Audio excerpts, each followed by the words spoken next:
This is disrespectful for Georgia as the AP preseason poll just dropped and Bulldogs fans are noticing something very interesting, and we got to break it all down. What's up, guys? I'm Matt Long. Welcome to Georgia Football 365. If you are a Georgia Bulldogs fan, please hit that subscribe button. Only 10.2% of viewers are subscribed to the channel, and it really helps me out a ton. But let's jump right into what we got for today.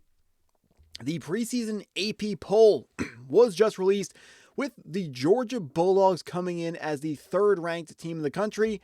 As I've been on record, don't have a problem. Put Georgia at number 1. Put Georgia at number 6. Those top 6 teams, anyone, really, we don't know which one of those teams are going to be better than any of the other teams in that area. So we're just going to let them go ahead and rank them wherever. But the other bigger takeaway, something kind of crazy, didn't think it was possible. The first thing that I saw when I looked at these rankings, first team I saw was Texas. I said, wow, I can't believe they didn't get any first place votes.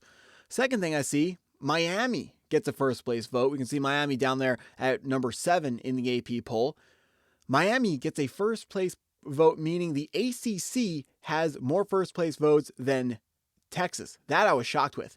And then I looked up a little bit higher on the list, and then I see Georgia also with 0 first place votes, meaning the SEC got 0 first place votes in the first AP preseason poll. Absolutely insane. Absolutely insane.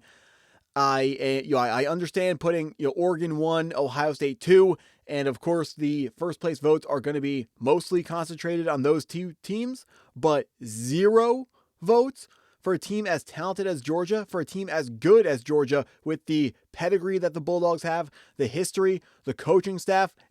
Unbelievable that Georgia has 0 first place votes. Could not believe what I was seeing. So maybe, this is just, AP voters.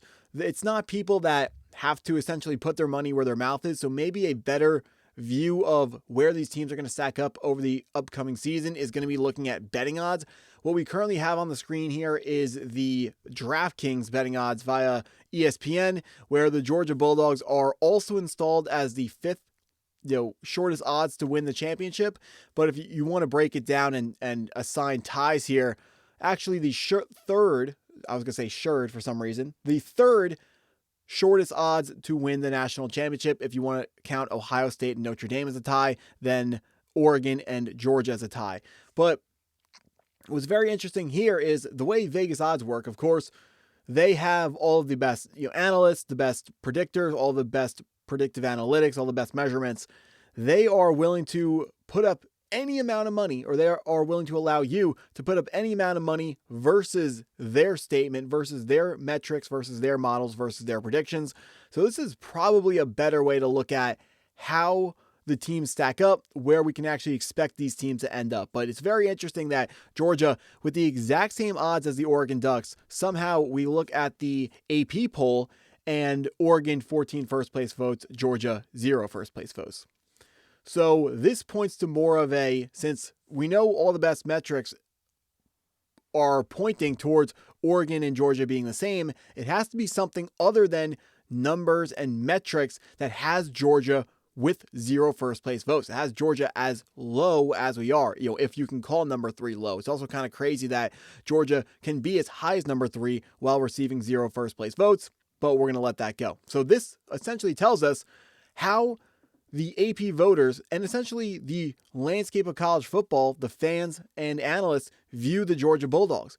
They view the Georgia Bulldogs as a team with an incredibly high floor, but people are questioning the ceiling of the Georgia Bulldogs. And that is proven by the fact that Georgia is as high as 3, but no first place votes. No one has them low, but no one has them at number 1. And that comes down to the question mark of what kind of ceiling does quarterback Gunner Stockton put on the Georgia Bulldogs? We've watched Gunner Stockton for a year already. We know what he brings to the table. He is the country's best option quarterback. I don't think I'd get much pushback by making that statement, so we're going to make that statement. The question that people always bring up when it comes to Gunner Stockton, there are 2 questions. One, they question the arm and his throwing ability and the overall passing offense effectiveness of the Georgia Bulldogs. That's the first thing they bring up about Gunner Stockton. The second thing that people bring up about Gunner Stockton, it's not just a Gunner Stockton thing. It's a thing that people are always going to bring up with quarterbacks who play for winning programs but aren't viewed as elite quarterbacks. They're going to say about Gunner Stockton, oh, it's the defense that carries him. It's the rest of the offense that carries him. When we know that the Georgia Bulldogs defense is fantastic. It helps the team win a ton of games, sure. But the offense is really what makes football teams, and especially football offenses, go. So Gunner Stockton can't just be getting fully carried by the defense and other players. He got to be a great quarterback in his own right. And he is a great quarterback in his own right. People hating on Georgia quarterbacks, it's nothing new. This is what we saw a couple of years ago with Carson Beck. Carson Beck winning so many games for Georgia, and it gets so much hate just because the Georgia defense is elite. People don't want to give credit to Carson Beck. Or maybe it's Georgia wins so many football games, and when you win, people hate you because that's just how the world works. And they're looking for anything to latch onto, and social media just decided they're going to latch on to hating on Carson Beck because the way Carson Beck operated, he'd give you, out of every 25 plays, it would be 24 great reads, great throws, great reads, great plays. Then play 25 would be an interception to a linebacker who, as soon as the ball was snapped, didn't move anywhere. Carson Beck doesn't see the guy, throws an interception. So there were bad plays from Beck that were maybe blown up to be bigger than they thought, and people took that as the catalyst to hate on the Georgia Bulldogs because you can't hate on the O-line, you can't hate on the running game, you can't hate on the defense.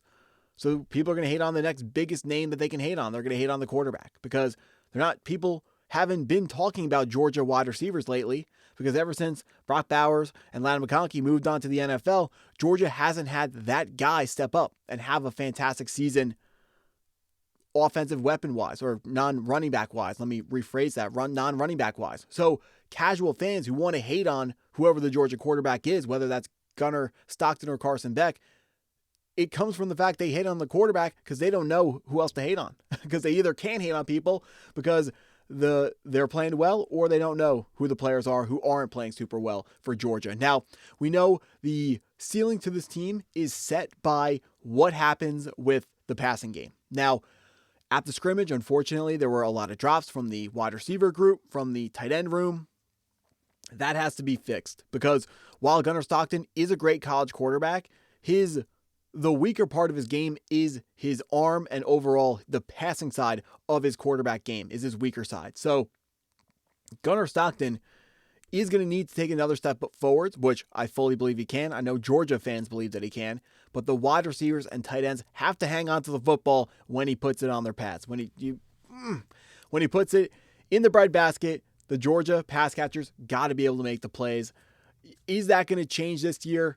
You'll really hope it does. The scrimmage, just one scrimmage, not the be-all, end-all, doesn't point in the right direction, but all signs do point to one thing, and they point to the best coach in the SEC, arguably the best coach in college football, although Curt Cignetti makes a very obvious, very strong argument for that distinction as well. But as long as the Georgia Bulldogs are ran by Kirby Smart, this team is going to be very, very, very strong. This team is going to be something we can always believe in the coaching staff. We can always believe in things getting better and the problems that this team has being fixed. The question is, do they get fixed in time to win a national championship, or are we going to get eliminated somewhere along the way? That's what I got for this video. If you stuck around this long, I appreciate you taking the time to watch the video all the way through. Please hit that like button if you haven't already. Hit the subscribe button if you're new to the channel. Go Dogs!